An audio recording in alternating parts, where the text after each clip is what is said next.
doing well. My name is Avoid Daily and welcome back to my channel. So today I've got a very useful video with advice for writing your personal statement. It's coming up to that time of year, so I just thought I'd give some, help with writing a personal statement. And these are things that are actually really important when writing a personal statement and things you should definitely consider and keep in mind.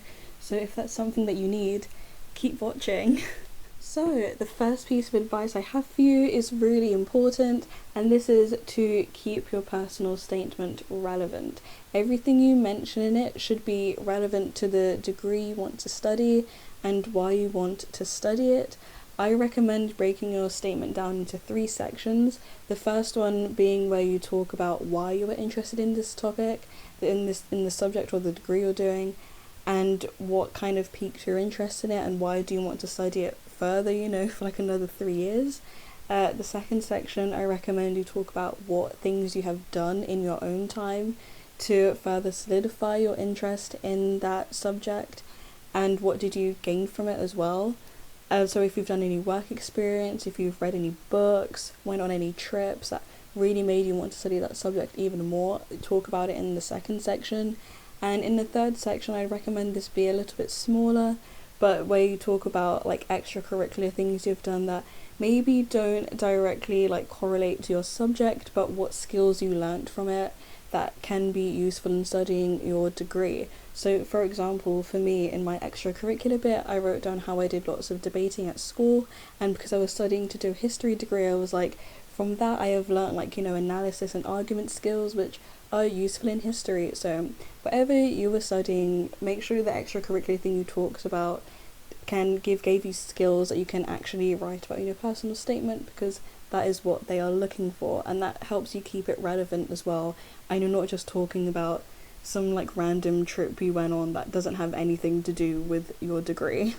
Second piece of advice I have for you is a lot more of a technical kind of piece of advice when writing your personal statement, and this is to talk about what you gained from your experiences rather than just describing them.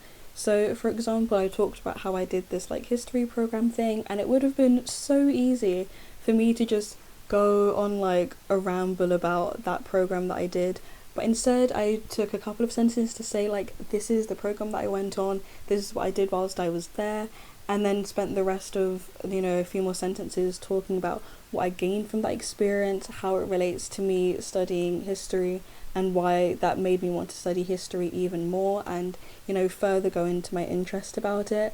Because whilst people reading your personal statements, they want to know what you've done, but they don't just want a description of it, because anyone can describe any activity, but it's about why did you do that thing, what have you done with that thing, and what did you gain from it, and how will that assist you in your studies.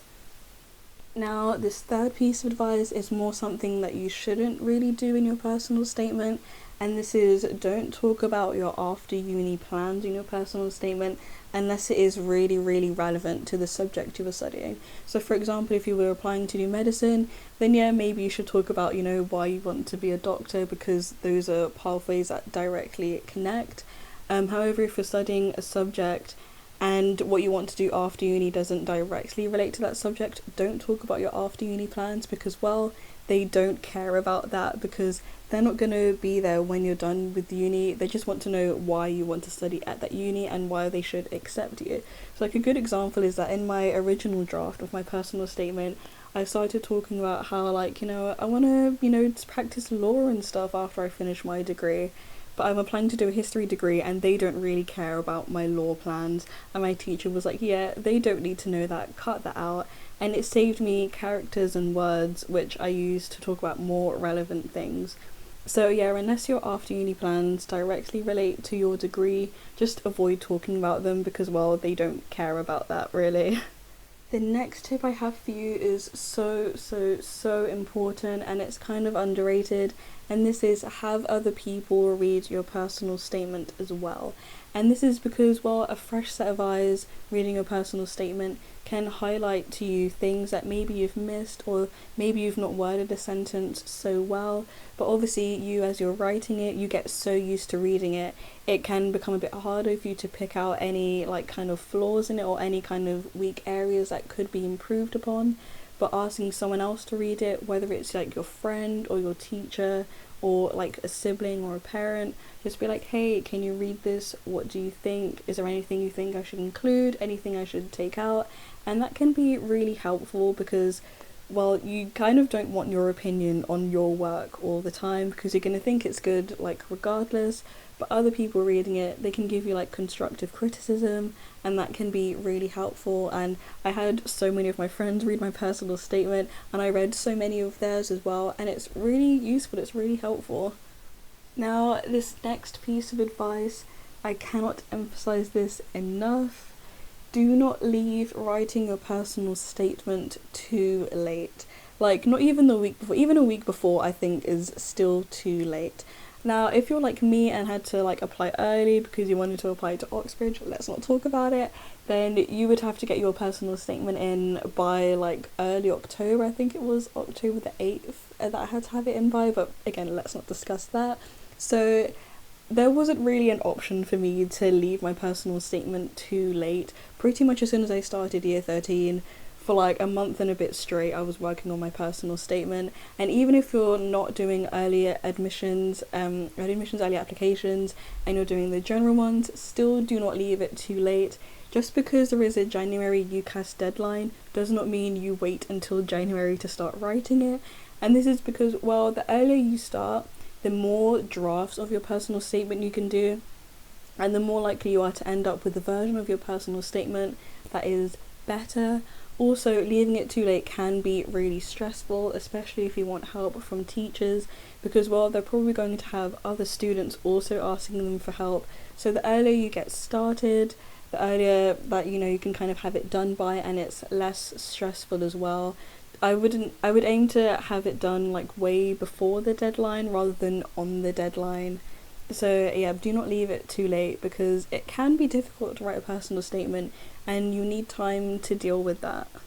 And the last piece of advice I have for you today is also really important, but it's just something to keep in mind, and this is keep your personal statement concise, get straight to the point, and try and avoid rambling. Now, of course, using some of the other tips, you will probably be able to do that, such as not leaving your personal statement too late.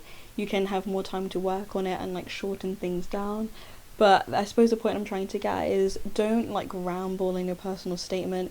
If you want to talk about something you've done, spend like 1 or 2 sentences talking about that thing, like just saying what that thing is, and the rest of the time talk about what you gained from it. You don't need to give them loads of description about it because, well, they just don't need to read that and you don't need to write that. At least the UCAS word limit is 4,000 characters or like 47 lines, and it can be difficult shortening it down, but I would say if you're keeping it concise, having other people read it will help you with adhering to the character limit. Also, if you are writing a personal statement not in the UCAS website, make sure that whenever you finish a draft you copy and paste it over into the UCAS thing, because you might write it on like a Word document or something where it ends up being over 47 lines and then you've got to cut more stuff out. That happened to me. I was less than 4,000 characters, I was just about like 3,900 and something characters, but when I copy and pasted it into UCAS it was over 47 lines, so I had to keep cutting it out. So also do check that as well, because you kind of don't really want a surprise on the day when you're meant to be submitting it that you've got to cut more out. So that is all the advice I have for you today in this video, with advice regarding writing your personal statement. If you are someone who is going to be writing it, I would say it's going to be stressful, but kind of try to not stress about it too much. Don't spend all of your waking hours writing your personal statement. Like, it will be fine in the end. But also check out my uni advice playlist. I add more videos in there every single week. and make sure you like, comment and subscribe, especially if you don't want to miss another video. I would have already had a video up with advice for applying to uni, so if you are someone who's applying to uni, I do recommend you watch that video as well, because it's really useful, and you're gonna need it. So other than that, good luck applying for uni, and thank you for watching this video. Have a good day.